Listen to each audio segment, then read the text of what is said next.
This program is brought to you by Globals.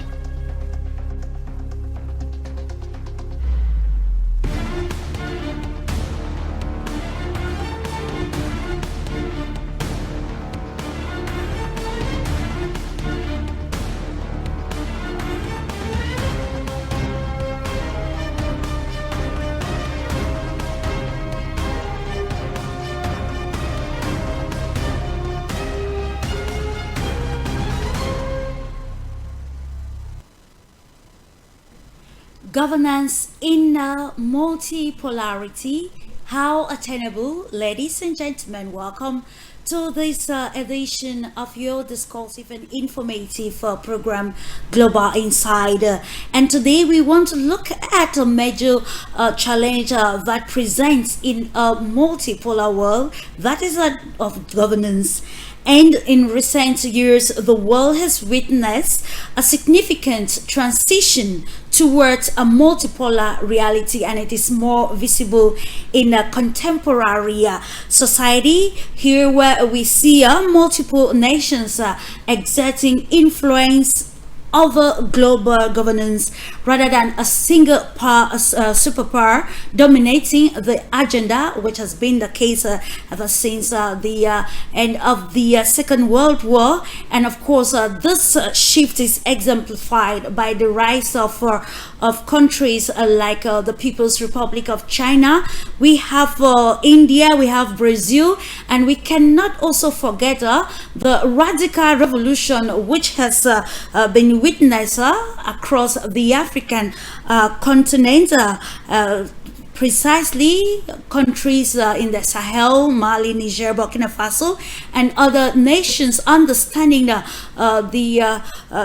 ramifications of multilateralism and multipolarity, bringing together countries also in the Arab world, which actively engage frameworks for growth and development, challenging global decision making from traditional powers such as the United States, the European Union, among others.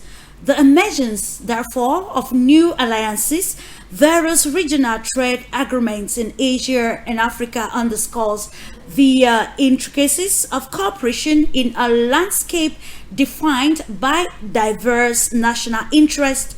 A multipolar world, therefore, puts questions of effective governance to the fore, with protectionist tendencies and interests overshadowing being the new realities, or interests of states being the new realities of international relations.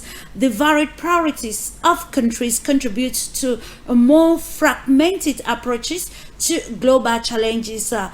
We can name aspects like climate change, security, economic inequality, human rights, among other aspects. So the question which we are putting together thus day, among others, is how attainable is effective governance amid such diverse national interests in a multipolar world? Can we actually develop frameworks that respect sovereignty while promoting collaborative action globally? Is it possible to cultivate shared narratives that transcend regional disparities, fostering a common vision for global progress? What role do emerging technologies and digital platforms play in shaping new political engagement models that might breach these divides, which are very much visible in the contemporary society? And this and more we're going to decode with a panel of experts to understand better how we can challenge the existing forms of governance, or better bring more reforms on these governance that will meet the realities of the present world. Without much ado, ladies and gentlemen, I'll be taking you straight away to Germany, where we are joined by Halle Schlanger, who is an international spokesperson for the Schiller Institute, and he's joining us from Berlin. from Germany to Dakota. What is very vital on the table today? Governance in multipolarity, how attainable. Thank you so much and welcome to this platform. Well, thank you so much for the invitation. It's good to see you again. And this is a crucial topic, especially after the events last week in China with the Shanghai Cooperation Organization, the Eastern Economic Forum. The new era has been put into existence, and it can be denied or tried to be fought against from the West. But what we're seeing is the end of the unipolar era, the end of a 500-year period of European colonialism. And there are some people who don't want to give that up, of course. But what we're seeing now is the emergence from the global South of new leadership looking to the ideas of what can enable them to improve the conditions, not just for their countries, but for their neighbors. So I think this is a crucial topic. I'll just say one thing in the beginning, that I think what we're really talking about is the difference between a world of sovereign republics working together for mutual benefit, as opposed to a world of an empire and colonies. And this idea of sovereignty is one that has been prevented from coming into existence because of the power of the global corporations and the fact that they're running their own economies into the ground. So the Western system of the last 500 years is going to end, and it's going to end hopefully peacefully with a recognition that the interests in the so-called global North and the global South can be brought together. But I think anyone who thinks that the global South is going to continue as it has for 500 years is misreading the goals and desires of especially young people who are becoming leaders in Africa and Asia. And so the unipolar order is dead. Let's welcome the multipolar order, or what President Putin likes to call the new polyphonic harmony, with many voices speaking and performing in harmony. Indeed, diverse sovereign nations are coming under one umbrella to ensure that the world is a better place for all humanity. Thank you so much again, Halle Schlanger. And to Nigeria, the Federal Republic of Nigeria, we're being joined by Ezenwa Nwagu, who is Executive Director, Peering Advocacy Advancement Center in Africa. Welcome to Global Insight this day, sir. Yeah, Clarice, it's good to see you again. And thank you, Haile, for that good prefacing of our conversation this evening. And looking forward to having a constructive conversation, Mr. Ezenwu, that will help to spur the policy makers of the continent Africa and also major decision makers across the globe to ensure how to bring new impetus into the governance structure, global governance structure that will respect, of course, the sovereignty of every nation, be it economic, political, and social sovereignty, among others. And to the United States of America, I want to acknowledge her, ultimately, who is a journalist, historian, and IEC Lawyers Guide Observer. Welcome to this platform this day, sir. And appreciate the invitation, and happy to join our other colleagues and guests here. Indeed, and together we hope to bring more understanding to our millions of viewers out there on why it is imperative to discuss governance in a multipolar setting, that is more relevant in today's world. And like has been highlighted by Halle, the leaders meeting in China lately actually reiterated the call for global governance structure in terms of the economic architecture as well, to ensure that there is some sort of balance, if actually that can be feasible in terms of global governance, that will mitigate some of the challenges of multipolarity that we see in contemporary society, and therefore to be able to contextualize our discussion this day,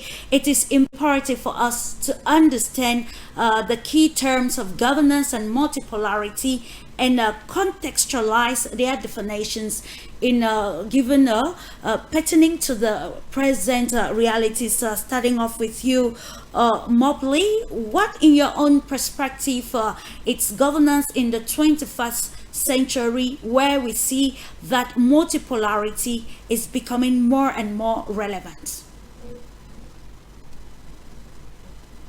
Certainly, we have a condition these days, whereas Harley mentioned, we've got a hegemonic idea that is trying to cling and hang on to its old colonial power base and structure. And obviously, corporations are the drivers behind that particular dynamic. It is refreshing to see that the rest of the world has finally moved with a tremendous lurch forward to address and, for all intents and purposes, eviscerate that condition in the world. And we're feeling the reverberations from it. It is not going to be a comfortable ride for the next couple of years for economies throughout the world. France is feeling very disturbed right now because of what's going on, particularly in its African former holdings of colonies. Britain is feeling it, Germany is feeling it, and of course the US, which has been more insulated than most countries, is beginning to feel it. I can attest to that as an eyewitness. So we definitely are feeling the stratification of this multipolar world, and I think it will be a welcome situation, certainly in the long run, and the world will be much better for it.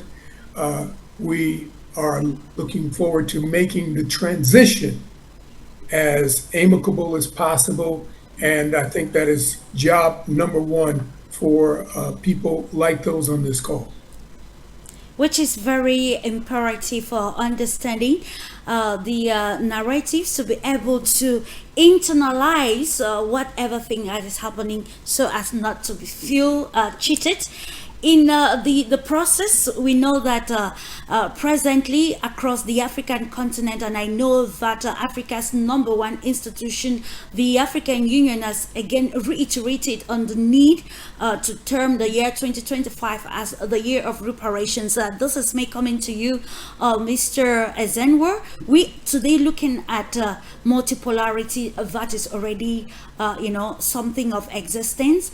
And Africa joins it with multilateralism, meaning that Africa is not just a bystander, but now a major actor in all of these the global shifts. Recently, there was the launch of the first batch of the African School of Governance in Kigali. That is the idea of President Paul Kagame of Rwanda and former Ethiopian President Prime Minister, beg your pardon, Haile Mariam Desalegn. Now we want to contextualize this shifting dynamics to the African continent, and how the present governance structure across the African continent is thriving in the era of multipolarity, while defining the key terms contextually with you. Well, Clarice, it's clear that the background that colleagues have made makes it very clear that Africa cannot continue to be a bystander. But much more than that, we have to look more into whether the corporations, and not just the corporations, whereas there is bigger conversation about multilateralism, about all of those issues that you stated in your opener. But what role does the IMF, the World Bank, and such other institutions play in economic stranglehold for most of African countries? And if we're not going to the IMF or the World Bank, we are looking towards China. And I really have difficulty understanding sovereignty in the sense in which we are still, in many cases, tied to the economic apron strings of not just these institutions that I talk about, but these corporations. And then if we are not doing that, the EU, the European Union, the FCDOs, and such other organizations, I know that Trump, his unpredictability, has taken out his faith and his support from most of Africa. But as you can see, we're still completely tied up to the apron strings of this institution. Yeah. So I really have still problem understanding sovereignty, understanding multipolarity in a situation in which we are still tied to the apron strings of these institutions. And we are going to understand better, because understanding we contextualize and mitigate the negative effects from the African continent. In the same perspective with you, Ali, it's true that in your introductory statement, you gave a whole, a holistic understanding of the topic. But then let's get more, insight on it, looking at probably the question like, what does the shift from unipolarity to multipolarity now mean for global governance, and how can this define, or can we define its core characteristics? Just to note that during I think should be November 2024, when the president of Brazil was talking under the auspices of the G20, he reiterated the need to review the present status quo, especially along lines of the international or economic architecture, to meet the present realities. And so now let's try to understand this shift from unipolarity to multipolarity, and how it relates to existing governance structures.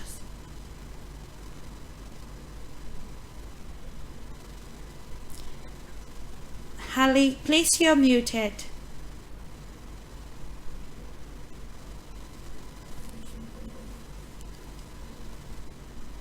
Okay, here I am. I'm very happy that the other participants were talking in the same basic language of the importance of sovereignty and the nations acting for the benefit of their people.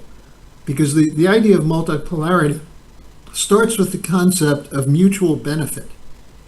And that's something that we have not had in the last 500 years. The international trade system, the International Monetary Fund, has been controlled by the most powerful banks of the West. And they have very little concern with the necessities of nations to develop. Their idea is you get the cheap raw materials and cheap labor. And this was really institutionalized under the IMF system and then the World Trade Organization. Now, that was largely the result of the powerful corporate cartels and their conception of globalization.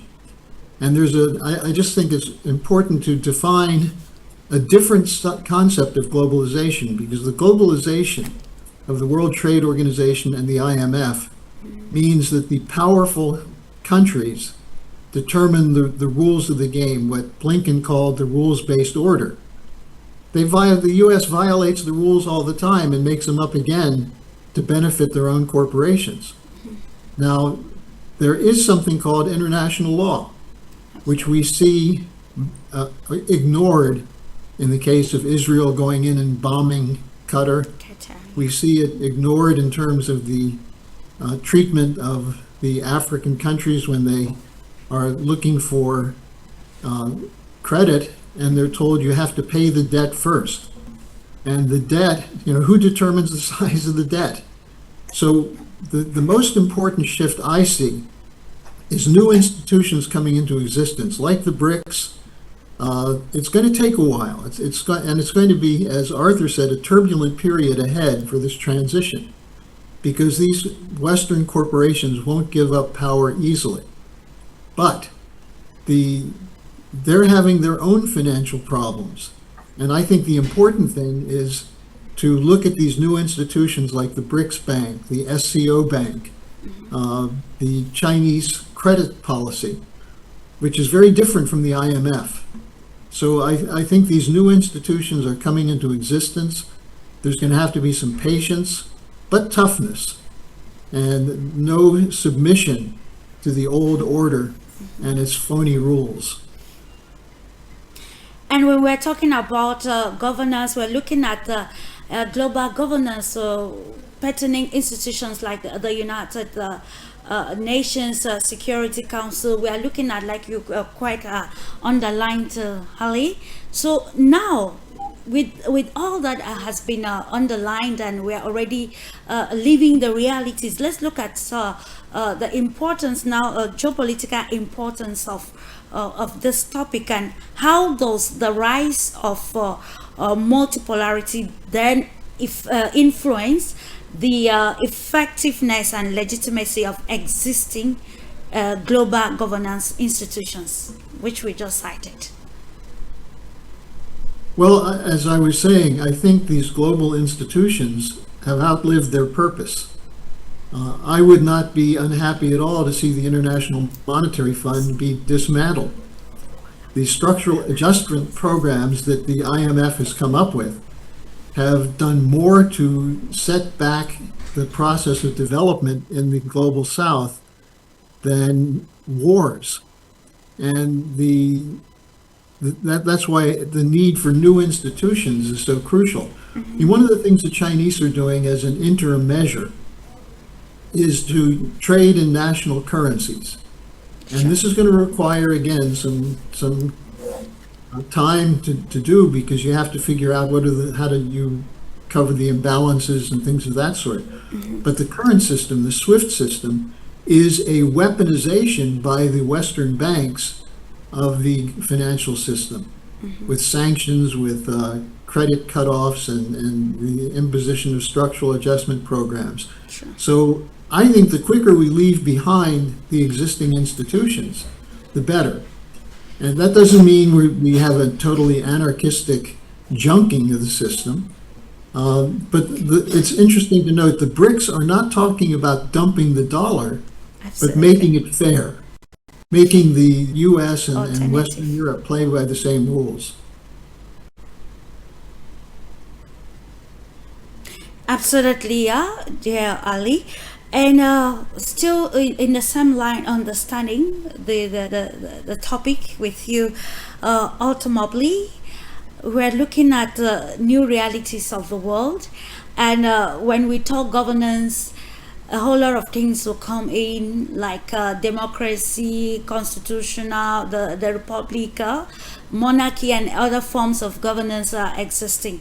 But then when we look at probably the ideology of globalization that is changing every day, and we're looking at protectionist tendency, interest that is also at the fore. Let's now come to have your perspective pertaining these major changes in the governance structure of global institutions. We know the US is a major power, we know China, we know Russia, and India.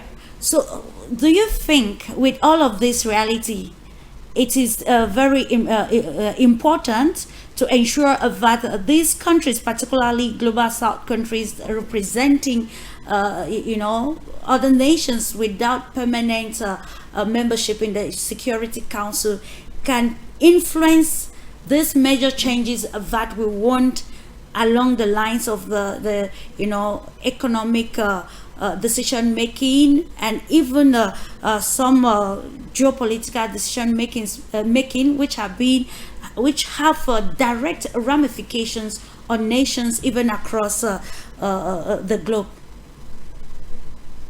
Well, you mentioned China and the U.S. and India and Russia as being the power centers. And what we have to start doing is rethinking geopolitics where we have new players. We've got new players coming into the system now. Of course, there's Brazil and African nations are coming more to the fore. South Africa in particular, Nigeria is becoming more of a player. And we've got a few other players out of Latin America, Venezuela, and Indonesia. And we need to understand that in order to fulfill this ideal of multipolarity and creating a more multipolar world in a system and in a situation where the direct forces for decades and centuries has been to make it a unipolar world or a bipolar world, and to shift from that to where we are now, I think is a wonderful thing for us to see and be a part of in our lifetimes. But we need to hasten the development of what is going on in places like Africa and Latin America and in Southeast Asia, to allow those areas to develop more quickly and more structurally. Because my fear is if they don't understand how this shift is going to play out and how quickly it's going to play out, they can be overwhelmed and be thrown back into a situation where they are expected to be subsidized and essentially floated by organizations like the IMF and the World Bank, which Harley is just so eloquently characterized as really relics of the past. And we really have to put these organizations behind us, but we need to do it with new institutions and new organizations. And that means there needs to be a basic realization of where power is shifting in the world. Africa needs to step up its game in unification. The unification of African countries is the only way to enhance and develop the kind of strength and integrity that Africa needs so that it can join it can really assume its place at the world table of nations. And I mean a table with China and a table with the US and India and Russia as an equal, as a co-equal. And no individual country in Africa has the capacity to do that presently. You cannot do that unless there is consolidation of power. And I hope that Africans are understanding this opportunity and where they are at this moment in time to achieve that. I think it is very imperative how you end it. Africans actually understanding their position at this point in time where dynamics are changing, with you, Mr. Ezenwo. Let's refer the president of South Africa, Cyril Ramaphosa. When we look at South Africa today and some of the, some global diplomatic feuds which have been happening, we see that between the USA and South Africa, it has not been an easy ride lately.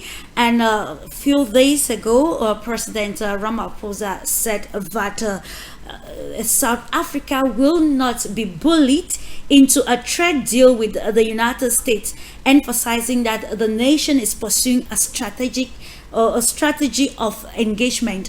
And this brings us again to align with what has already been actually underlined by the experts so far under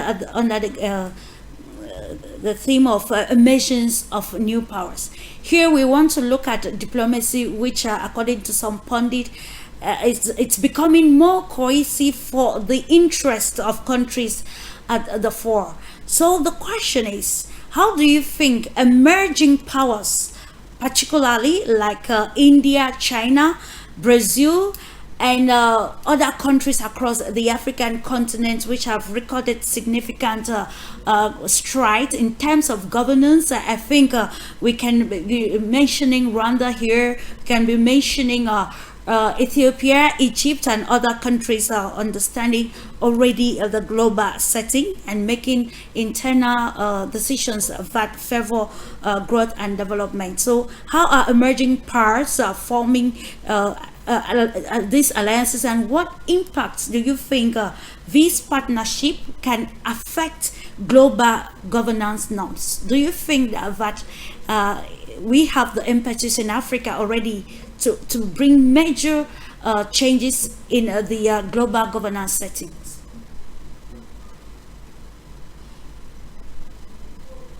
Please, you are muted.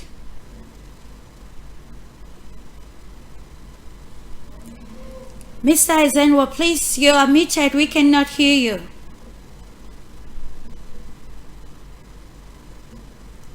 Can you hear me now? Sure, sir, I can hear you. Okay, we will not be able to, Africa will not be able to do much if it does not come to the table with strength. And by that I mean economic strength. And I think the last speaker underlined and underscored the importance of first developing Africa. Mm-hmm. And it is on the basis of a developed Africa that you can engage the world. If you come to the table as a beggar or as a semi-beggar, you can't assert much. And the challenge of Africa really is that its leadership and its people have not thought more autonomously in the sense. And so whether you're talking about South Africa-US relation, it is one in which the US is still thinking in terms of dominating because it wants to dictate the trade terms, it's dictating the immigration parameters. In fact, the Rwanda that you are talking about is part of those who are in a deal with the United States to bring violate international migration, conditions that are very clear, where you bring people that you claim are criminals and who you don't want, and you want to dump them in a country that they have no relationship. It is simply because we are not economically strong enough to be able to accept that.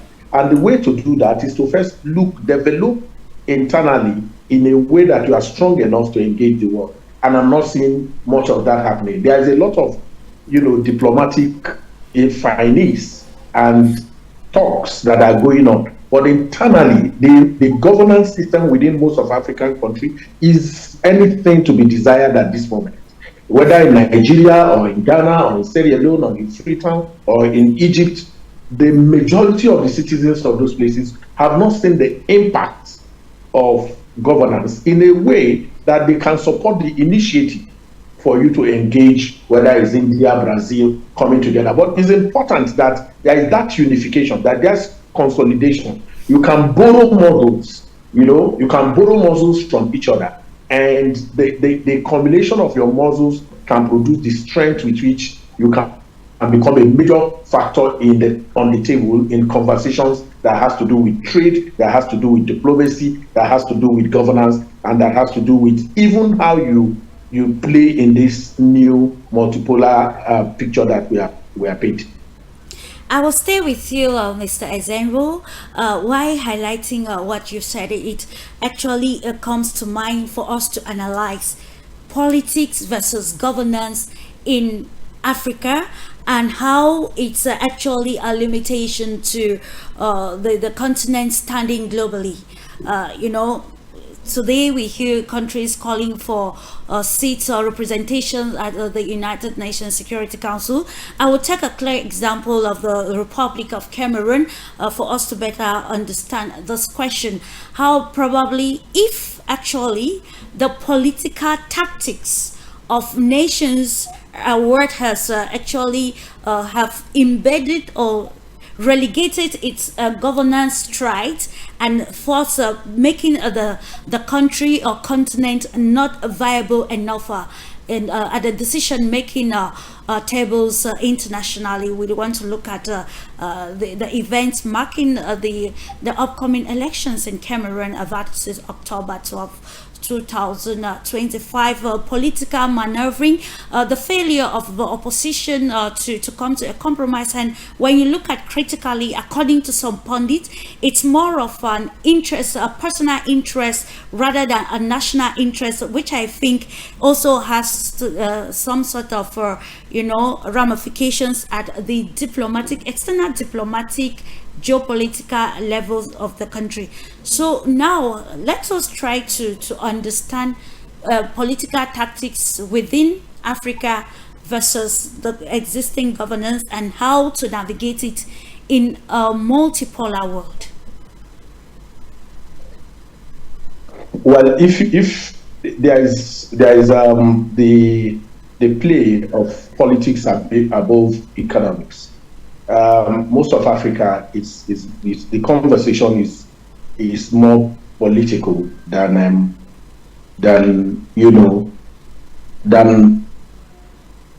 sorry. The conversation has been more political than economics. Most of our conversations are always about who gets to power, who contests for which position, and not really we undermine conversations that has to do with what kind of economics, what kind of political economy are we driving for our people.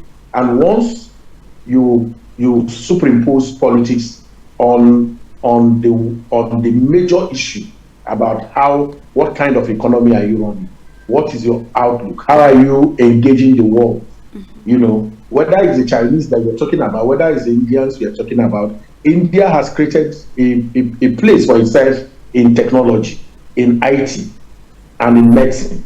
You can't talk about India and wish them away in these areas that I've talked about. But where can you place Africa currently? So if you are going to the table, whether in the United Nations, what is your contribution to the United Nations?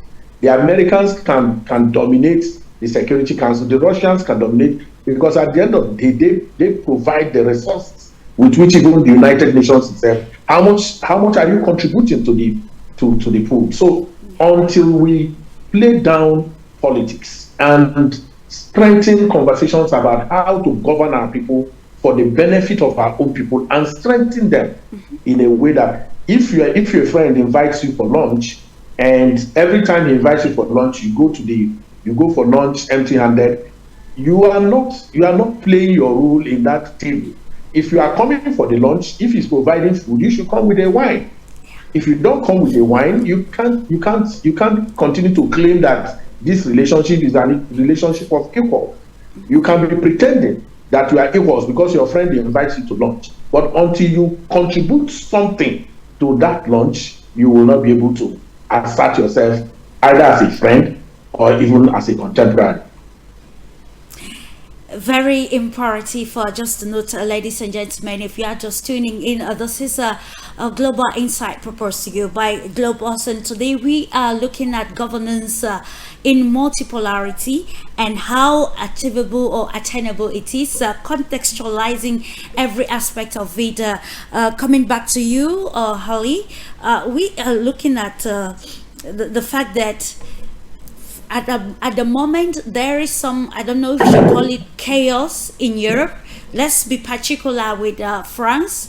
The leadership of Emmanuel Macron is actually facing challenges at the moment, and then we see how this is also spiraling to the fragmented European Union in terms of global decision makings on issues of global ramifications, the position of the Ukrainian crisis, and how let's now see how the fact that Macron is not standing actually strong in terms of governance or governing his internal affairs in France is already a setback to the European Union as a bloc. And how can all of these dynamics be brought to the table for new frameworks that meets the new realities that will in turn mitigate the violence or economics of violence that we see across the bloc at the moment? Well, when you're talking about Europe, you have the situation where you have the European Union, in which the individual nations no longer have sovereignty. Mm-hmm. And the power is in the hands of primarily the United Kingdom, France, and Germany. But these are three countries that have a strong commitment to continue the post-World War II order. And they are delusional in that they think they can do that. Now, that's why there's a war going on against Russia in Ukraine. The decision was made in 2014 with the coup in Ukraine to try to break the power of Russia. And why were they so upset about Russia? Well, Russia is a Eurasian country. Russia was orienting toward China, toward India, and toward the global south. Yeah. And Macron and the Germans, Merkel and then Schulz and now Merz, and then the string of mediocrities and brain-dead figures in the prime minister's position in England, believe that they still have the power to impose an imperial system. Now, this gets, I just want to throw something out here for the discussion of how you move from the unipolar to a multipolar world. You have to address the question of credit. And I think this is something where Africa does have a lot to bring to the table. What is backing up the currencies in the West right now? Nothing. It's speculation. They've shut down industry. They are not able to loot the developing sector the way they used to.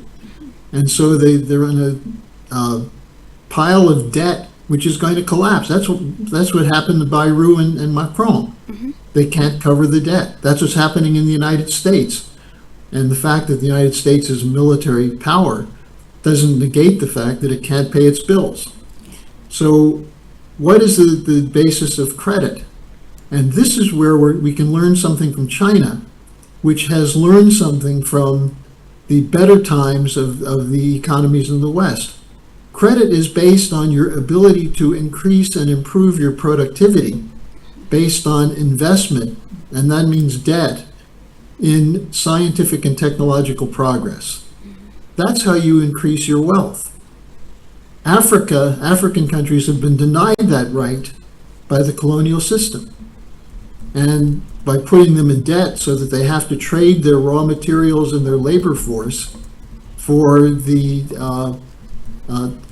to maintain any kind of credit. But real credit can be generated internally, and that's why the new banks represent an alternative. The Shanghai Cooperation Organization Bank, the BRICS Bank, and the by moving into this new era of sovereign credit systems, national credit, national banking, you create the basis for the equalization of power, which has been denied by the looting and predatory practices of the IMF and others. So I think this, when you talk about governance, this is really one of the key points. How do you establish agreements on credit policy? And the step toward that now is national currencies, and especially China trading with the convertible yuan. The Saudis are doing that. This is the whole shift underway. And Macron and others are saying, no, we don't like it, and we're going to fight it. And resisting actually is Right. what has left the world fragmented. You want to say something in line with that, Achievabl? Sure. Okay. I would just venture to say that Africa again has a amazing opportunity right now to essentially grab the attention of the world, but it can only do it if there is a movement in Africa towards unification. What's going on in the Sahel right now is a great idea. The states in the Sahel have the correct approach to this by consolidating. When you're talking about Guinea and Niger and Mali and Burkina Faso and now Chad and possibly Senegal becoming a combined state, a combined effort to move forward and speak with one voice, or at least a unified position among that region. That's the key. If I told you, or if I ask you, what are the 5 most powerful countries in the world right now, you would say the US, China, India, Russia, Canada. And then if you just thought about it, the geography that's involved says simply that those are the largest countries in the world. Size matters. If you don't control territory, then you cannot prosper. Europe has adopted, and what Harley was just speaking about in terms of the EU. The EU was just a fancy way to re-emerge Europe as one consolidated force, one consolidated instrument of power. All of the states of Europe are now united under that EU flag. Africa, even though it has an AU, has not moved or transgressed to the level of power consolidation that is apparent and has been apparent in Europe for decades and centuries. So Africa has to understand and learn this is how the game is played. You can't participate in the game if you just want to come in and sit at the table. Africa has the capacity to bring a whole new table into the room and seat everybody at the African table. Africa has the resources. Africa has the extensive ability to marshal its own human resources. It has a vibrant young population that will be very a powerful force for brokering as Africa goes forward. But we have to think more clearly. We have to think more in a specialized way of how does power work? How does geography work? And how can we take advantage of this situation to the benefit of Africa in this multipolar world? And taking advantage is understanding how global governance works. It's understanding how diplomacy works, and it's understanding what is beneficial for the population. Still bringing us now to the challenges that we still face, or Africa faces as a continent, and other emerging countries that have actually challenged the traditional status quo of the global diplomacy. Here we want to look at what is actually stopping inclusivity in terms of global governance, and how probably resistant countries have become. Coming back to you, Mr. Ezenwer, here we see that African countries that still actually indulge in borrowing from the World Bank and the International Monetary Fund, and we still see that the revolutionary state, particularly Burkina Faso, has been able to make some developmental projects using financing it internally without borrowing. So it brings us again to a major problem, which I would love that you underline.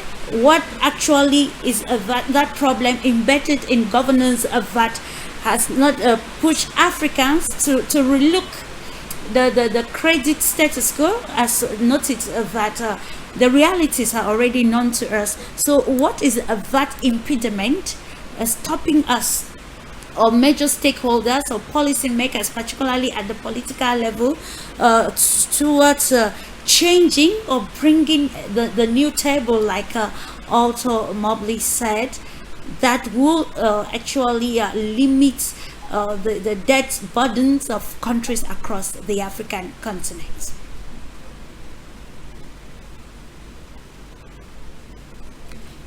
Well, I think you were breaking towards the end, but I think that the first thing is the issue of ideology. How do you look at yourself? What do you believe? Mm-hmm. Do you think yourself as that you have the competencies, that you have the capacity to bring the changes? I don't think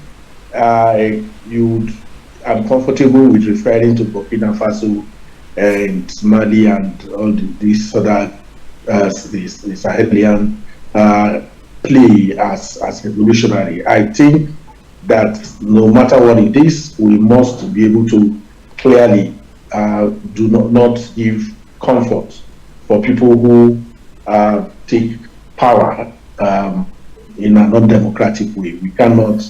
I don't think we should give them that kind of comfort. Sorry to interject, Mr. Ezenwo. If we understand the narratives of our topic this day, we can still see that there is probably a word that has been coined as transformational, dictatorship. And today, when we're looking at governance in multipolarity, and the realities coming from the traditional powers, we still question what democracy is all about. And at the end, we are putting the interest of a nation at the fore. So how then can we complement all of these aspects? Clarice, I do not agree with you. I don't think there is. If you could call it transformational, you could call it benevolent dictatorship. But the truth of the matter is that for us in Nigeria, who saw through military rule and who sacrificed our youth to return to democracy, there is not going to be any excuse that is good enough for people to take power through option AK-47 and defend it under a pseudo, revolutionary transformative slogan. I don't want to share that. I want to think that we must prioritize first freedoms. It is under a free environment that people can think, that creatives can thrive, and the energies of your people can be harnessed for strength and development. And so when you have a one-man show, and whatever you want to, in whichever coloration or complexion you want to put it, I would want to set that aside. But coming back to your conversation, I'm thinking much more that we need to have leaders who are thinking more in terms of developing strengths of their own people to be able to advance whatever it is they want to advance in the world. And one of the ways you can look at Rwanda, even though it does not, for me, exemplify clearly what I would want in terms of freedoms. But it clearly had unless the energies of its own people, and it can stand up to whether it's the World Bank, the IMF, and such other depressive, international organizations that are holding Africa down. It's an issue of ideology. If we begin to prioritize our worldview to factor in the strengths, the what we have within, the economic, capabilities of Africa, and then borrow these models across Africa. Whether you are talking about Congo, you are talking about Nigeria, Egypt, South Africa, Botswana, Cameroon, coming together economically will present a much stronger, issue under a free rule-based governance system than one in which we are eulogizing, for me, what you call transformative dictatorship. I don't want to share that.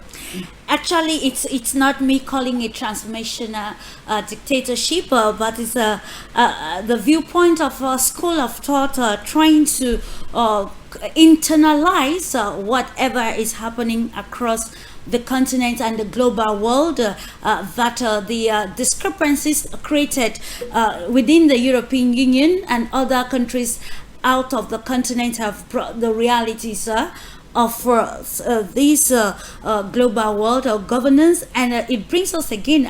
That's why in the first segment of this conversation, I actually loved that we contextualize definition of terms, not to be caught up in the web, and coming again to you to probably get more understanding and clarity when it comes to dictatorship, transformation, and governance roles or models which actually do not benefit the entire population. With you, Haile Schlenger, I know that the Schiller Institute has been expanding in the African sphere understanding.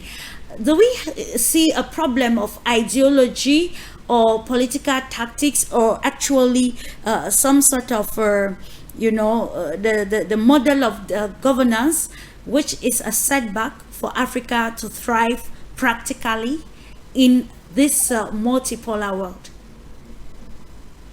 Well, I'll say something that might be controversial, but the question of ideology, as our colleague from Nigeria was saying, is crucial. Sure. And one of the ways the European colonial system dominated is by imposing a Western view on the people in Africa. And this is where we see the ability to divide and conquer. That's what geopolitics is about. How do you divide people up? Now, look at it from the standpoint of the oligarchy in the West. What was their greatest fear about Africa? This came out in a document that Henry Kissinger pushed through in 1975 called National Security Study Memo 200. And he said the great threat to the West from Africa is population growth. And why is that a threat? Well, if you have nations that are under good governance, they're working on the future, where they're working to ensure that the young people will have opportunities in the future. And this is what the West has been trying to stop in terms of the thinking of governments in Africa. And that's why you see the civil wars and the weapons trafficking and drugs and everything else to divide countries apart. So I think the question that's been brought up a couple times of a unity, of a common commitment to the development of neighboring countries, based on this idea that it's the great resource in Africa, and of course Africa has tremendous resources in terms of raw materials and so on, but its really great resource is the growing population of young people who are committed to a better future, which means they're going to break out of the box of ideology that was imposed on them. And that's why I think this idea of multipolarity is so important, that you're no longer limited to what you can do to get credit from England or the United States or France or a European country, you now can work out new means of credit relations with China, with the Arab countries, with Brazil. And that's what the great benefit of multipolarity is. You don't have to compete in a controlled environment. You can create new options. So I think that's really one of the more important things we need to focus on in this discussion. Absolutely, yeah.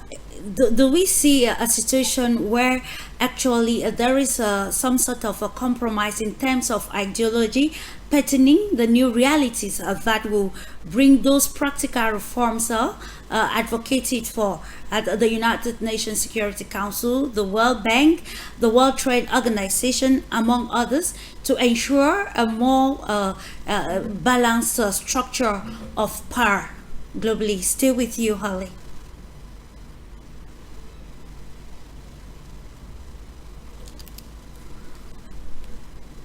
Holly Sranga.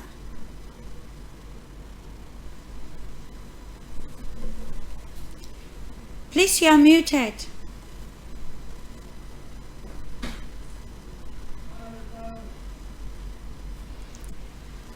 If you're just tuning in, ladies and gentlemen, you are most welcome to this edition of Global Insider, Understanding Governance in Multipolarity. What is the way forward, and how can countries internalize governance models or principles to meet the present status quo? If everything is okay with Holly, we were still reiterating if there is a possibility to have a world where there is a compromise in ideology. There she is. Okay. You're back. Welcome back. You were away from us for a moment, but hopefully we can continue. But go ahead. Absolutely, it's still in line with trying to look for a balance that will enhance ensure that countries across the world have a competitive edge in the new setting of multipolarity.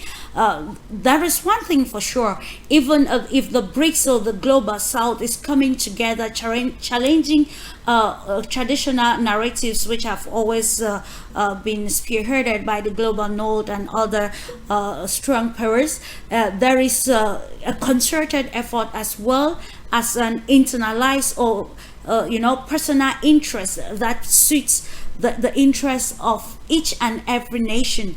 Now we are looking at where reforms are some sort of a reality. Is there a possibility that with the move from the BRICS, especially along de-dollarization and other reforms along international lines, can there be some sort of a compromise in the ideology, given that diplomacy has proven today that it is more of interest than alliances of ideologies for the benefits of society?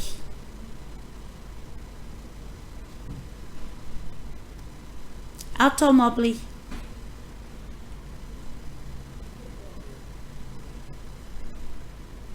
The question is directed to you, Achievabl, please.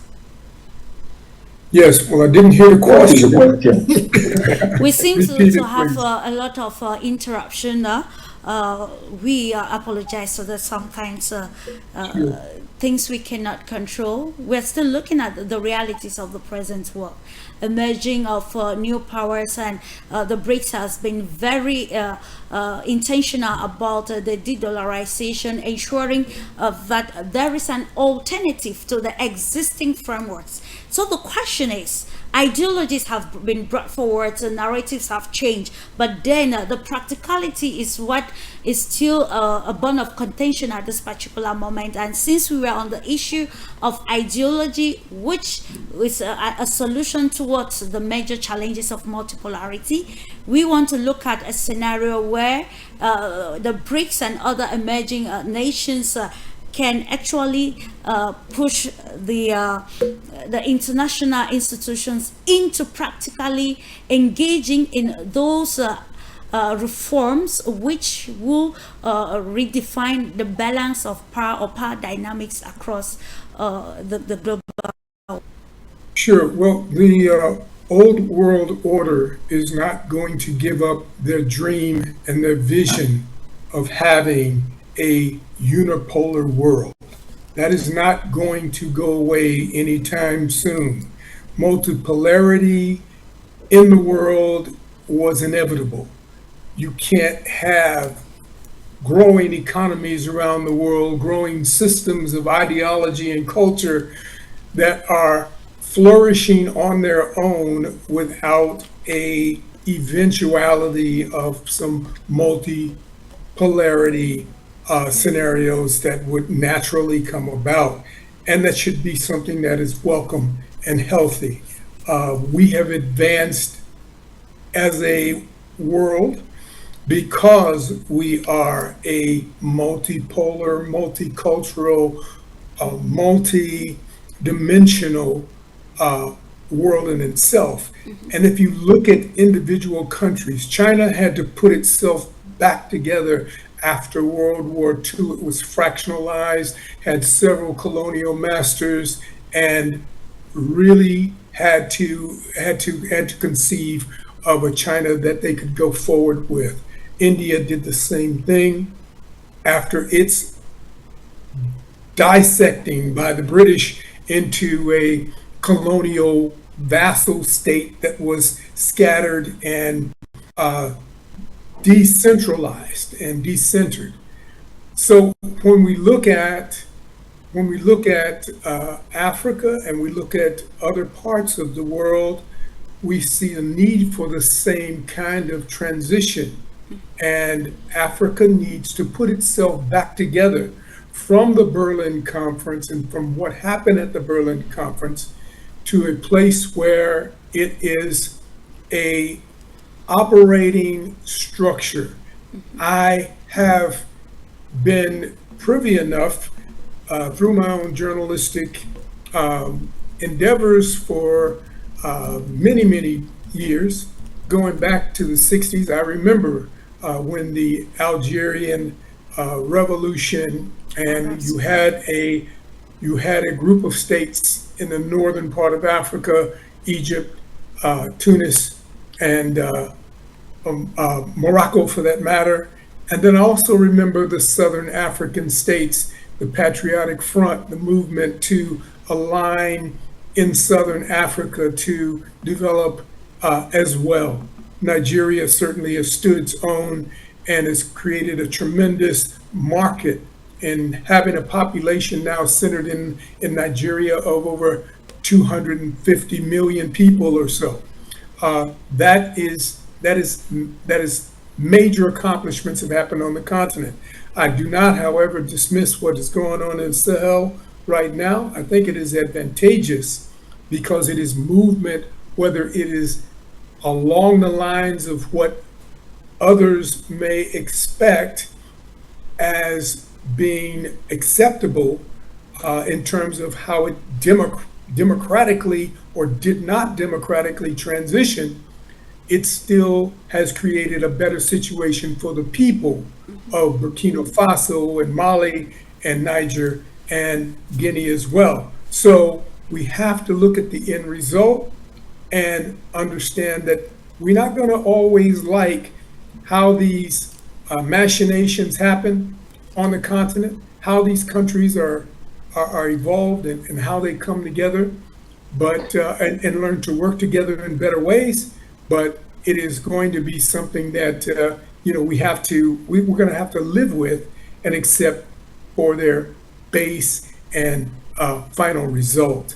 So I applaud what is going on in the Sahel from that standpoint.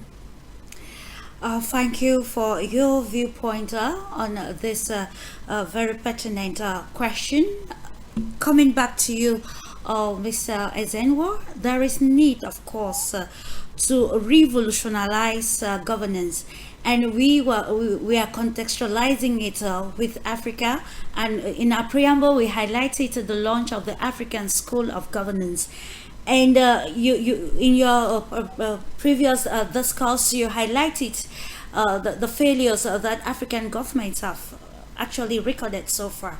So now, with this new impetus that has set in terms of Africa's global standing, it was applauded some months, I think in 2024, when the president of Sierra Leone actually made a case for Africa at the United Nations Security Council, and actually it showed some positive results. Now let's try to see how this School of Governance will be a platform that will help to revolutionize ideologies and governance system that align with the principles of democracy that is contextualized for the benefit of the African continent. Well, thank you, Clarice. For me, a disempowered population may not be as may not critically contribute what it should, the way it's being painted. And when I mean a disempowered population, I mean when you look at the poverty indices in most of Africa, Nigeria, and the rest of them, you see that this population cannot really contribute effectively and efficiently to the kind of proposal that my colleague is putting forward. I am more interested in a situation in which we have leaders in Africa that are truly governing their people, empowering them to be able to make contributions. While we have set up the platform that you are talking about in Rwanda, African Governance School, but the majority of your population still want to go to school in France, they want to go to school in the United States, they want to go to school in UK. And what are they being taught? They are being taught the worldview of the colonizers. And so it is still a situation in which your population is still being modeled within the worldview of those who made them slaves, who carted away their raw materials and returned those raw materials to them as finished products. Now, what has happened is that they are creating new scholars that will defend the ideology of the oppressor. And so the MITs of this world, the Oxfords, all of those places where you are taught, clearly about how, to govern your people within the prisons of those who colonize your own people. So autonomous thinking, autonomous patriotic thinking is lacking, not necessarily because the people of Africa are incapable of that level of thinking, but because more and more we are creating what Fanon, called black man in white man in black skin, and for me that has been the crux of the matter, and nothing has also exacerbated the condition much more than the intrusion of NGOs, the non-governmental organizations who are in one breath mounting human rights democracy, and this human rights and the democracy has become a business funded by the same, EU, USAID, and the rest of them, and creating new scholars within the framework of those NGOs who are also now ideologizing the people of their continent, who should be able to rise up to resist some of these things that we are talking about. So in my view, a disempowered people, economically, educationally, scientifically, cannot make any serious contribution to a multipolar world. So it is first important that we are able to engage leadership in Africa, if that is the focus of our conversation. to be able to be in a situation in which they can, at least, if they are not at par with the US and Britain today, they can play where India, where the Chinese, where most of the new emerging Asian, economies are playing through governance within their own place. And that, for me, is the focus. That's why I talked about ideology, not necessarily in terms of whether it's socialist, whether it is capitalist, but in terms of African thinking and thoughts that are original in a way that it can strengthen and empower our people to be able to confront and think. Very imperative. It's about adopting new narratives that meet the aspiration or the change, the present times, understanding also the dire needs of the population. I think that is very crucial. And now this brings us again to the question. The major question goes to emerging powers. With you, Halle Schlanger, you quite in your preamble highlighted the active role of BRICS, or let's just say global South nations, and we can to an extent touch the Arab countries that have been very instrumental in economic and developmental frameworks across the African continent, across the global world. And also when we go to the United States of America with the foreign policy stance of President Donald Trump, a whole lot of questions are arising as to what we should expect in the world of multipolarity, and it brings us to a major challenge for the emerging nations and global, the BRICS nation as a coalition. So let's try to understand some of these the frameworks that the BRICS nations can put together, BRICS plus, I beg your pardon, can put together, that will help solve be it the ideological problem, the economic problem, or geopolitical problems, which we are not very visible to countries, but thanks to advancement in technology and the internet, it is actually very obvious that there is already awakening in how the global setting is, and it is imperative to contextualize to help countries thrive in the sphere of international relations.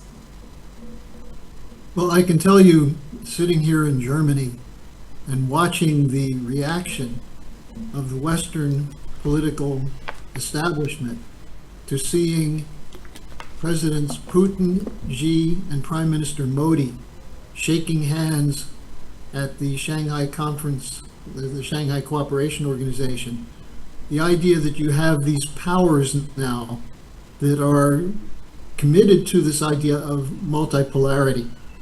And this is the big change in the world. The idea of breaking the unipolar system has been there since the end of World War II. The Bandung Conference in 1955, for example, there were very excellent ideas about how to break from the having to choose between the Soviet Empire and the Western Empire, but there wasn't a mechanism to do that.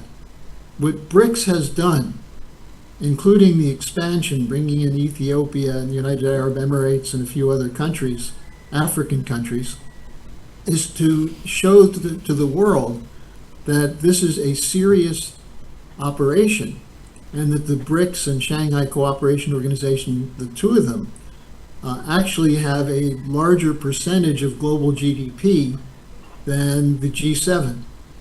And so there's now an established basis for trade, for cooperation, and so on. So this is the question now. It really brings up this question of urgency, because I don't think this transitional period will go on indefinitely. I think if you look at the crazy reaction sometimes from Trump, sometimes he's got interesting ideas, and then he turns around and says that China's trying to destroy the dollar. China's not trying to destroy the dollar. The dollar is being destroyed by Western bankers. So the question then is to find, as all of us have been saying, the leadership in Africa, in Latin America, in South Asia, that will orient toward the idea of these new multilateral institutions and bring about the change in thinking that's incumbent on that. And I think that's where we have an opportunity that we didn't have in the past. And the fact that China has become such a significant economic power, India also, Indonesia's on the rise, Nigeria, you have this potential, but the idea of institutional framework for it, so that it's all in one as opposed to being able to be separated and pitted against each other. That's why there's such an opportunity today.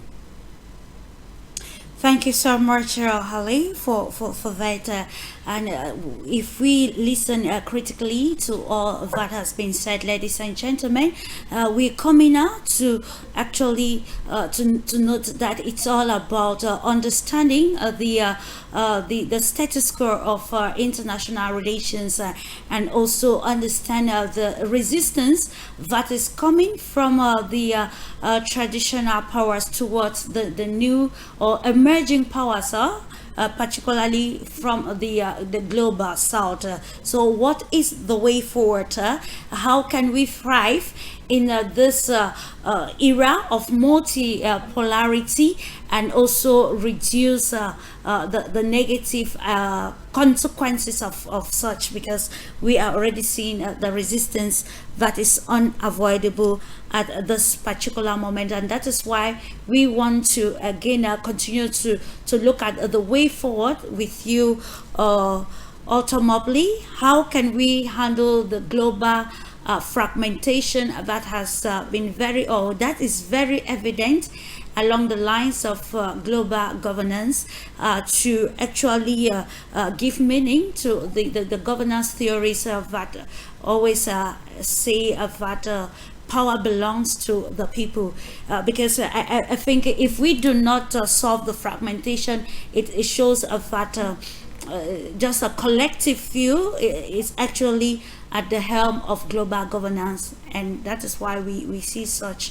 negative ramifications, or many philanthropists of war across the globe.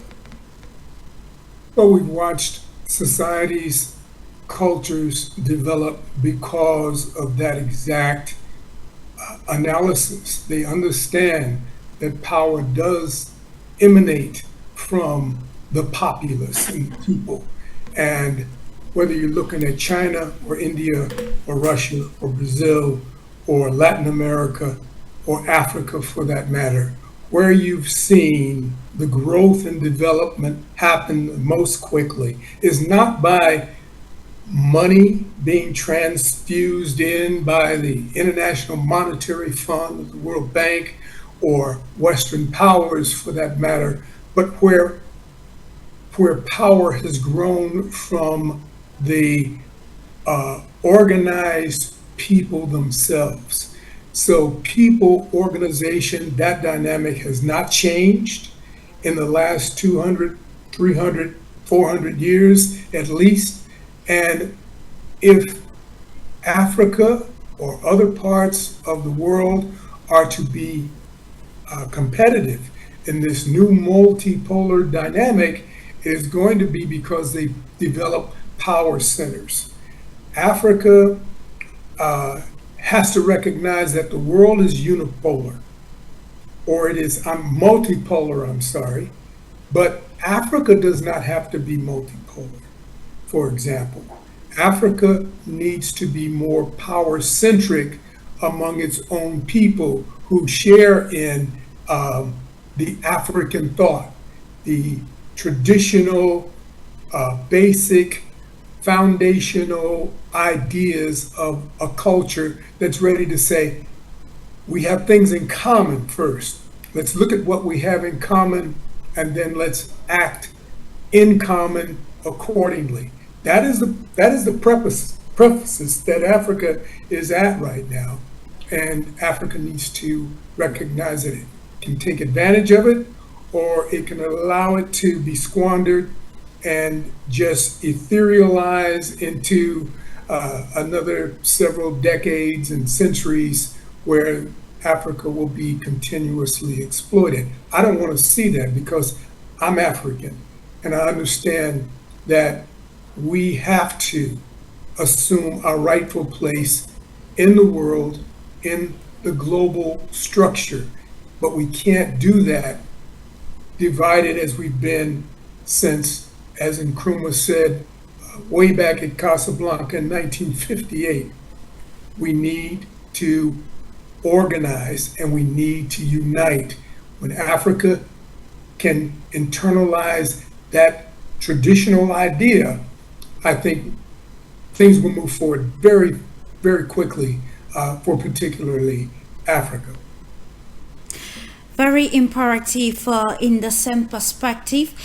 We attempted to see that the existing governance structures or systems in Africa has actually promoted some sort of discrepancies or fragmentations, and this will come to for us to analyze some of these internal problems which are actually a setback for Africa. If the continent, like you said, ultimately to benefit from the world of multipolarity, it is imperative to be united. So with the fragmentation, today we see countries across the continent still vying for independence, trying to be autonomous in every aspect. And we if we are taking an example of the situation in South Sudan, since 2011 that the country was granted its independence, the realities of today is actually sent the school of thought that said that giving independence to South Sudan was not an ideal thing to do because of the fragmentation that we have, and we still see some sort of internal diplomatic feuds across the African continent. Are we looking at the situation between the DRC and Rwanda, or even looking at Benin, Niger, and other countries along the lines of their borders? But then there is needs.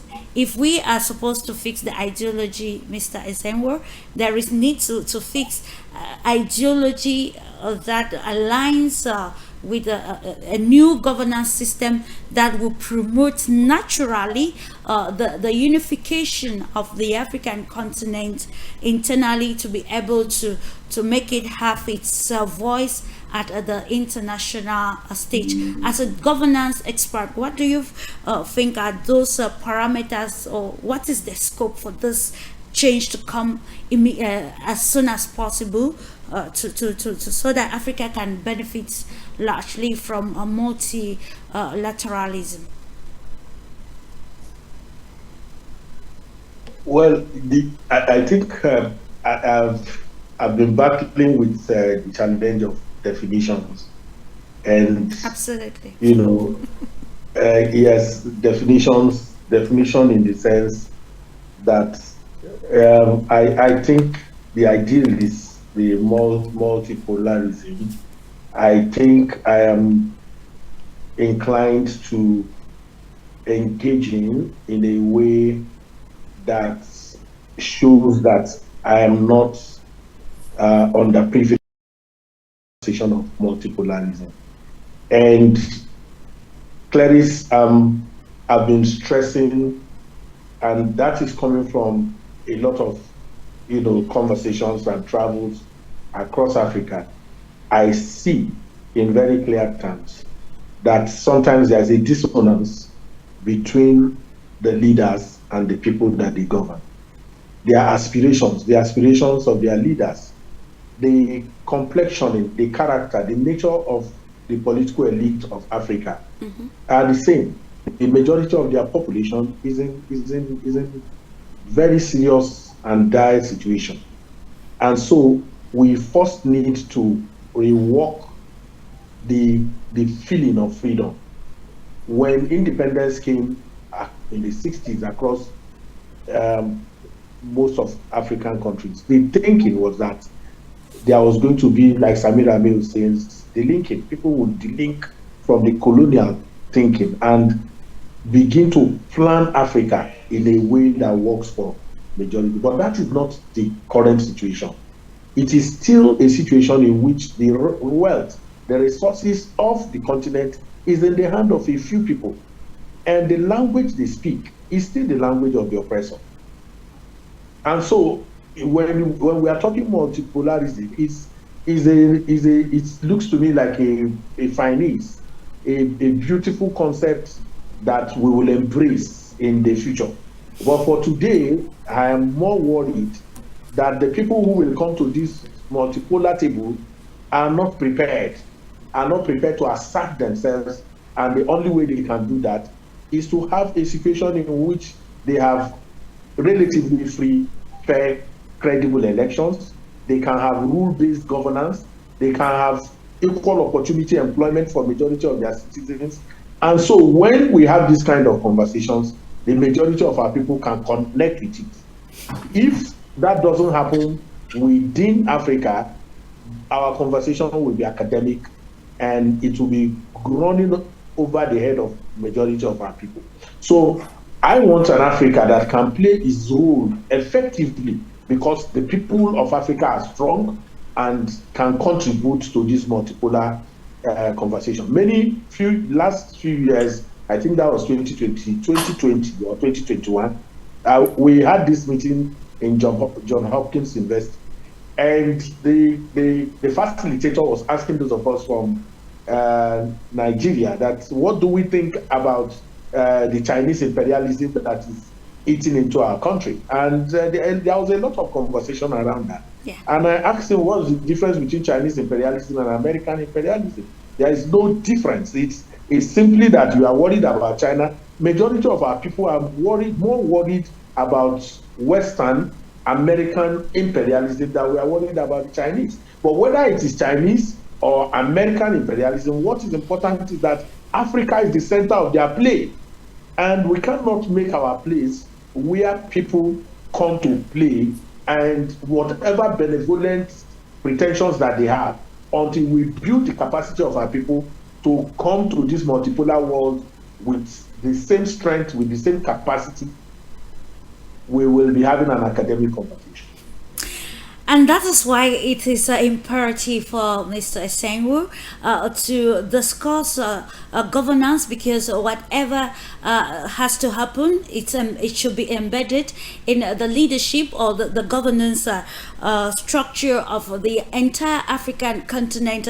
And it is said actually, you quite mentioned earlier on that when you are being invited, you ensure that you go with some value, and that is why this platform has been put together to widen the horizon, to call people into understanding the realities of the world, because it is difficult to benefit from a situation or from a system which you do not really understand. Of course, the key terms are multipolarity, multilateralism, and then to be able to benefit, there is need to create that competitive edge or advantage for your people, and which is still embedded in governance. And I think the countries, that's why the world largely has rallied behind the new perspective coming from the global south, or particularly BRICS nations, to understand the alternative of ideologies to be able to fit in the new structure and reality of the world, so that at the end, like you said, Africa will not feel cheated, or any country again will not feel cheated.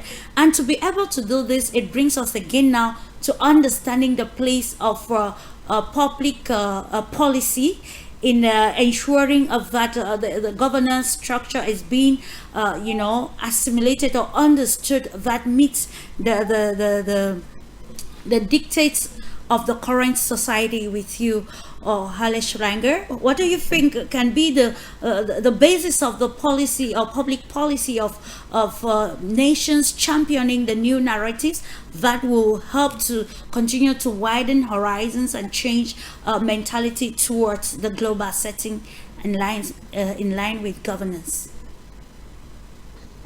Well, first of all, what's necessary is to take a diplomatic approach to this. Okay. And the African countries have been left out of that for most of the last 500 years. They've been told what to do, whether they like it or not. They're not invited into the discussion. And I think what we're seeing now is a number of countries are coming up with development policies, ideas for development. We just saw the opening of the great dam in Ethiopia, for example. Absolutely. There's the need to deal with the shrinking of Lake Chad, and there are a number of ideas for that. There are plenty of ideas for development, many of them in the 2063 program. But now we have leaders in the world who recognize that Africa is not just a place you go to steal raw materials and labor, but that African nations are becoming mature, but it's still a process. Now, the big advantage that we have in the world today is leaders like Putin and Xi and Modi, who I would say are head and shoulders above the leaders in the West. The leaders in the West, for the most part, have been selected because of their relationship to the establishment, especially to the banks. Look, Merz, the new chancellor of Germany, was the head of BlackRock in Germany. Macron, before he became president, was working for the Rothschild Bank in France. And you have these bankers who are interested in money for themselves, greed, as opposed to leaders, I think, who are beginning to emerge, who recognize that that's a dead end. So I think the most important thing is for the development of a younger generation of leaders in Africa who can be involved in discussions with Putin, with Xi, with leaders of the BRICS. And to me, the BRICS is not a universal solution. It's a process. And it's this development process which is so important. And to be a part of that is the way that Africa can change. And from people I know, younger leaders in Africa, this is what they want. They don't want to be told what to do. They want to be part of the process. And this is a real change. And I think the institutional framework for this is now available. And it's going to be a fight, because you have to realize, as we've been saying, the Western imperial powers are not going to give up their privilege, but they're losing it because of their own stupidity and greed. And that's why there's an opportunity right now, but we have to make sure that it's not we don't copy the model of the West. Mm-hmm. And in fact, we look at the way China has lifted 800 million people out of poverty. Sure. It can work. Indeed, it can work if major stakeholders or decision-making body is more intentional, and if they have understood the major stakes involved in governance in multipolarity. Actually, he's joining us at the concluding phase. We're going to Ghana to get the viewpoint of Mr. Kofi, who is joining us from Ghana, President CCLG Africa Ghana EPA, NAP Project Ambassador. You are welcome to the program. We're almost culminating, and so we are in the phase of recommendations. Let's take this question, an example coming from the president of Ghana. Lately, we saw that President John Dramani Mahama launched a book that actually outlined the key performance indicators for Ghanaian diplomacy, both internally and externally. And it brings us now to how the governance, this is going to affect the governance structure of Ghanaians for the benefits of Ghana, for the benefits of Ghanaians in the era of multipolarity. Yes, my dear. Thank you very much. And let me just say that I'm sorry for joining in late. There are other meetings that I have to be on. Okay. And so forgive me for joining in late. And I hope you can hear me clearly. Absolutely, we can. Okay. All right.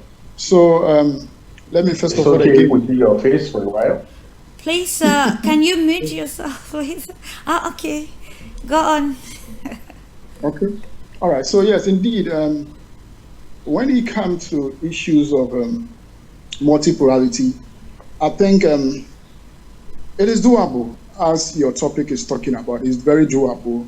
And indeed, as you indicated, recently, the President of the Republic of Ghana, His Excellency John Dramani Mahama, came out with what we call performance indicators.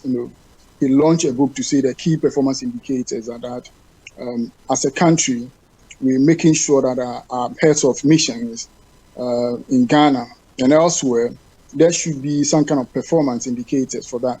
That will make sure that they are able to work as diplomats, and also to make sure that they are able to put things in place that will promote investment, enhance trade, support diaspora and engagement with other people, and then secure scholarship and also boost tourism. These were the key areas that the president launched the book. And if we all know, he has been a president before, so he understands the issues better. So coming out with these key indicators, we believe that it's going to help to put things in proper perspective. Because when you look at Africa, we are far behind. And for me, I think I heard an earlier speaker indicating that we should have our own way of doing our own things. And I believe that, because if we don't set that standard for ourselves and we want to copy, we won't get to wherever we are, because China decide to do it on their own way, and they are where they are. So Africans must also take the bold step to make sure that what we want, what are the things that we want to set for ourselves. So for me, these key indicators that His Excellency, the President of the Republic of Ghana, have set, I think it's in the right direction. And if all of us will go by that and work towards that, I think it will really help us and liberate Africa, for that matter, starting from Ghana, from the challenges and the difficulties that we find ourselves. Most of the time, we do not monitor progress, we do not monitor indicators, we do not evaluate them, we do not make sure that we are able to function properly as far as all the indicators are concerned. But I believe strongly that as a former president coming back to power again, he will be able to learn from mistakes that probably he must have done, and then also correct those mistakes and make sure that he's able to leave a legacy before his tenure as a president expires. Okay, so my dear, I am of opinion that Africans, and for that matter, Ghanaians, must have our own way of thinking. We must really look into ourselves, our culture setup. What can we do to make sure that our people can understand us better? Because we are copying, as I've been indicating, we have been copying too much. We copy the European style, we copy American style, and that is not helping us.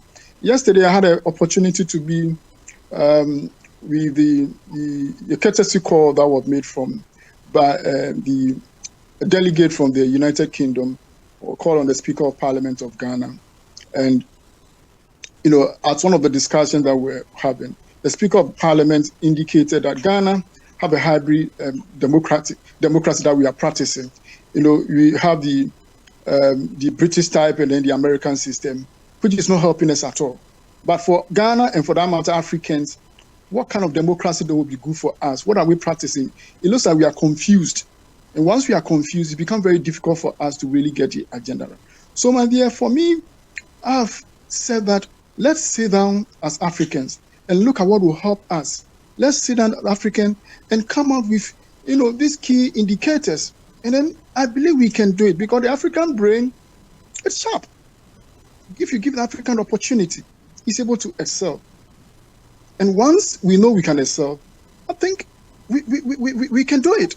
And I am challenging all African heads. I'm challenging all powers that be in Africa that until we realize that we can do it, we will continue to be where we find ourselves. So for me, let's continue to make sure that Africans themselves become proud of themselves. Africans themselves know what they are about. We set these priorities and we are able to make sure that we work towards to the end of it.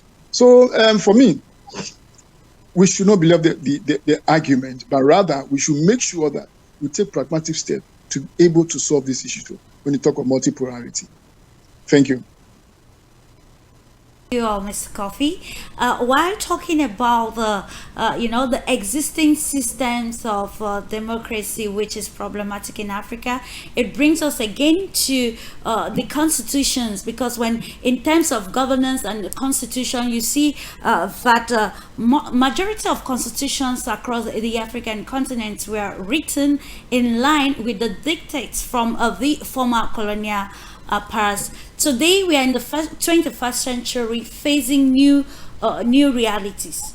So, and then when you see constitutional amendments, majority across Africa is usually centered about giving a head of states more impetus or more relevance in terms of seeking re-elections.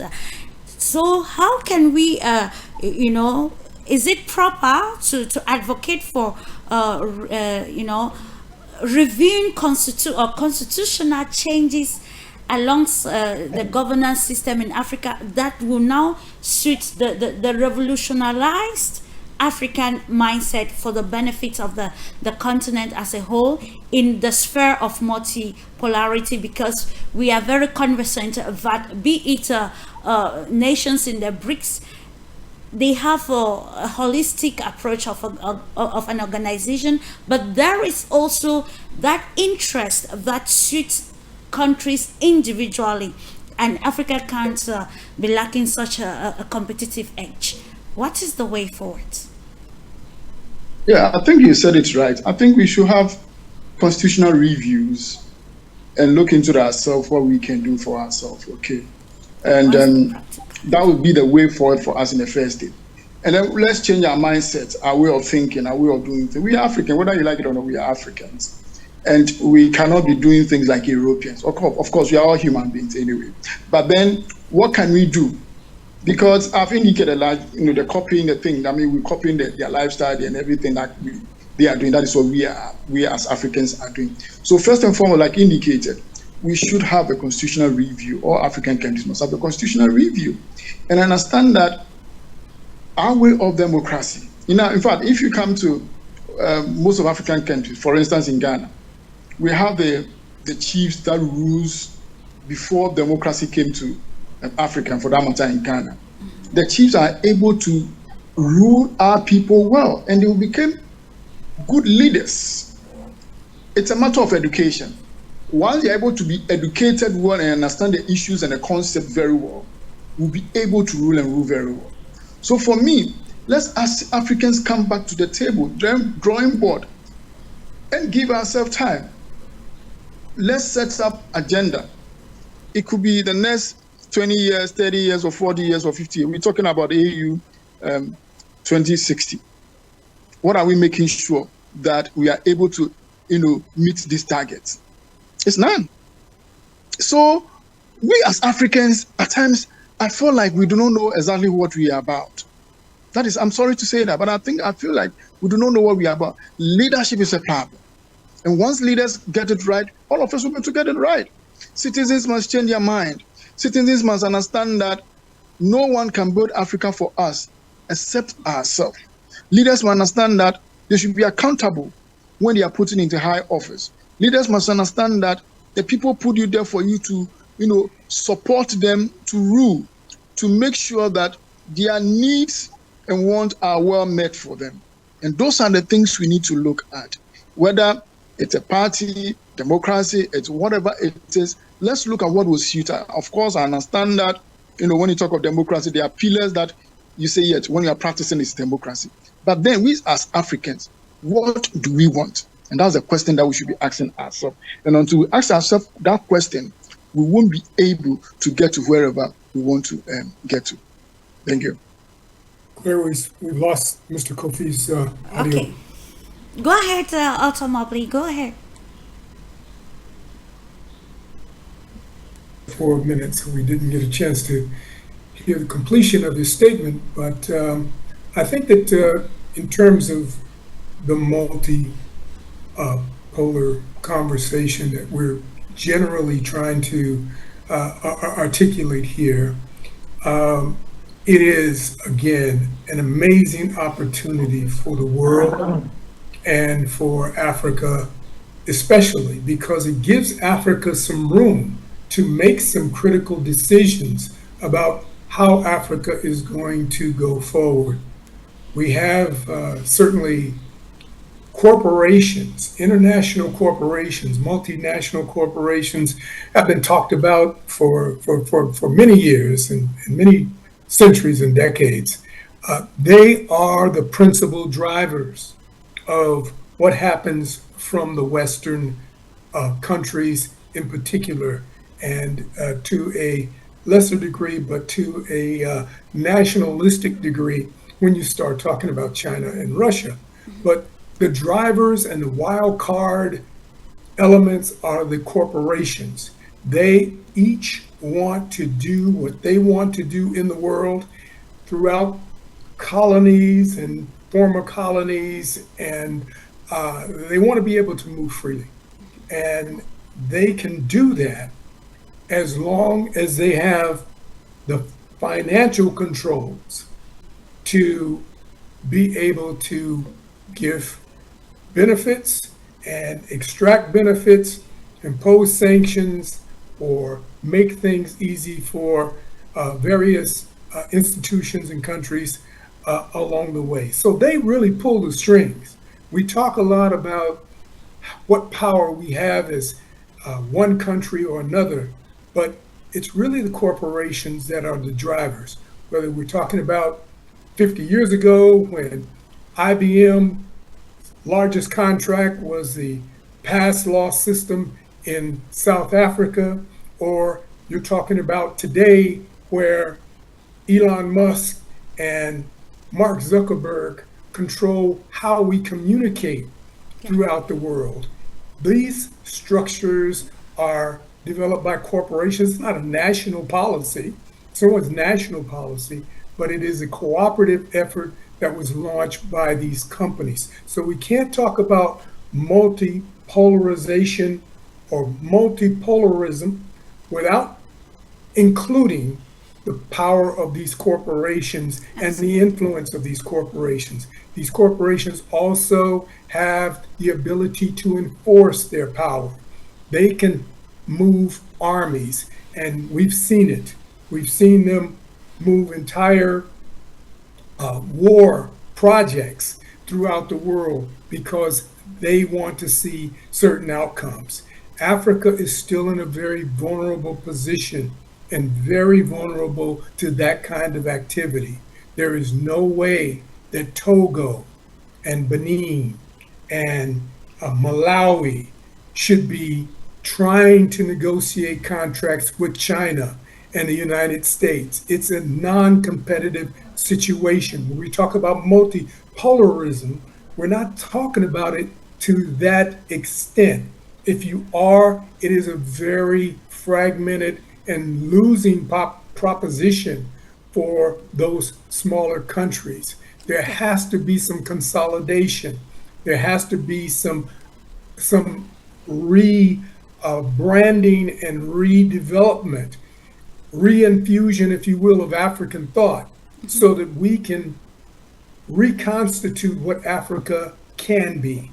Africa has the resources that the world needs. I mean, still 35 of the, I believe it is 40, I'm sorry, just wanted to kind of flash back. I haven't used these figures in a while, but it's about 25 of the 36 elements that are necessary to drive any industrialized society are only found in Africa, and they have a preponderance of the rest of those mineral elements to contribute. 40% of the gold reserves of the world are in Africa. Africa can move in a distinctly different direction, and as I said earlier, command more of a presence at the international table of nations, All right. but it has to do so in a consolidated way. So, It's about having an agenda for the multipolar world, and I think the agenda is supposed to be underlined in the governance structure that meets present times. Concluding phase with you, Halesh Langa. What is the future outlook, and of course a phase that highlights maybe some of emerging trends that will have to alter the global governance structure that we find in today's world? Well, let me just follow up what Arthur was saying about the problem of corporations. Yeah.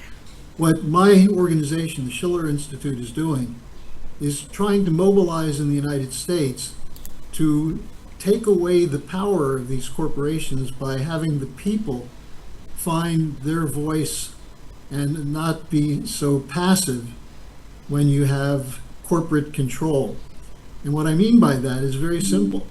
The United States, instead of being prepared to go to war against Russia, go to war against China, threaten India, the United States policy should be very different. It should be to collaborate and cooperate with the BRICS countries, and also with Africa, and to allow the idea that the continent of Africa is the future. You know, I think the population figures, the expectations is that Africa will have, actually, 2 billion people, 3 billion people in the not too distant future, and will be a new center of international trade and commerce. Absolutely. And so that's the thing we have to orient toward in the United States, to take the power away from these powerful, too big to fail banks that are going to fail anyway. And for me, a democratization in the United States is one of the most important things that has to be done. Thank you so much, Halesh Langa, International Spokesperson, Schiller Institute. And the way forward with you, Mr. Zenwo, let's look at from the analysis that have been presented that we see that Africa is a major player here. I want to use the words of Andrei Gromov, a Russian who said that the future starts now. And it is imperative for Africa, knowing that it represents a major player in global transformations and multilateral global transformation. It is imperative to identify the key indicators of that will make it thrive. Now, the question is, concluding phase should be coming. So, are we of the view that governance will thrive in Africa when political tactics change practically and push Africans into understanding the prime core, like what has to be prevented or preserved to be able to thrive in a multipolar system? You're muted, please. Okay, Clarice, if you can hear me. I can hear you now. I think that when we were in the university, if you can hear me, can you hear me? I can hear you, sir. Go ahead, please. If Yes, you can we can hear hear me, when we were in the university, there were people that we used to, there's a way people behave, and we call them agents of IMF and the World Bank, which means the World Bank, the Bretton Woods institutions, and what you call the international finance capital used to have agents. But today, in the national planning ministries and departments of most of African countries, the IMF folks and the World Bank folks have a seat in the national planning offices of most of African countries. We need to eject them. We need to throw them out, and so that our people can plan for their own people without these folks breathing over their necks. And that's the way we can play better role in the multipolar, a place that we are moving to. And the cooperation within the BRICS, the cooperation within Africa, as Otto kept talking about, is important. We need to consolidate our relationship. We must break down the walls. These boundaries need to be cleaned out in a way that if I want to go to Sierra Leone, I don't have to. I can fly straight. It's just recently before, if you're going to most of African countries, you have to go to Europe and turn back. I think those things are we need to take away all the visa restrictions so that we can cooperate effectively. Trade within Africa is important, and that will help us to play bigger and better role in the emerging multipolar world that is, whether we like it or not, has come upon us and is irresistible. Actually, it's a reality, and of course, there is need to master the dynamics of multipolarity so that tomorrow we'll not keep calling for reparations in the second phase of reparations, but then understand the game of diplomacy to actually position Africa a major player. With you, concluding statement, Mr. Kofi, the way forward, not just for Africa, but for emerging global powers, writing a new status quo in the governance structure under the philosophy of multipolarity.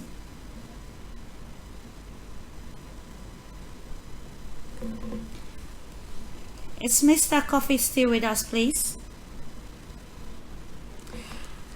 I think we'll just run off with you just 1 minute automatically on the way forward, how to navigate in such a way that I will have a better scope for dispensation.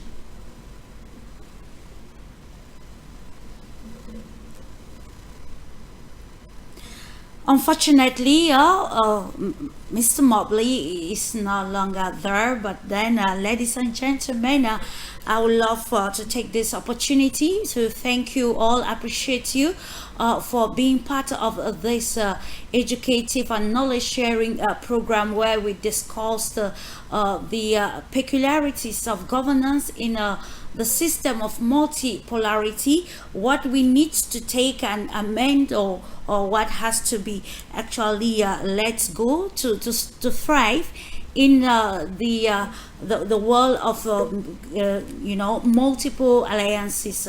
Thank you so much to the technical crew for ensuring a smooth run of the program in spite of the little technical challenges which were so much unavoidable. We continue to reiterate that this platform, Global Insider, comes to bring us to the realities of the new world, to understanding how the present dynamics that will help governments across Africa and the global world to redefine their policies that will help provide a competitive edge to solve the internal problems of the countries, and of course position it at a better place internationally. Thank you so much, gentlemen, for the great insight regarding our topic for discussion. Of course, the discussions gave relevance to our topic of governance in multipolarity, and we can assert that it is attainable should the major stakeholders redefine or define the real policies that suits the realities on the ground. Thank you so much, and hopefully we'll join you sooner or later for another interesting program still on issues affecting the global world. Thank you and bye.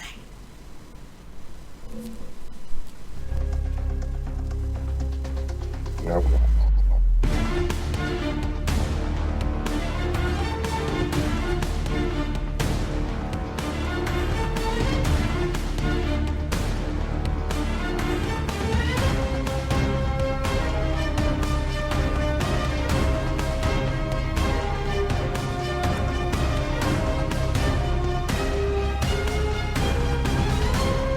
This program was brought to you by Globals.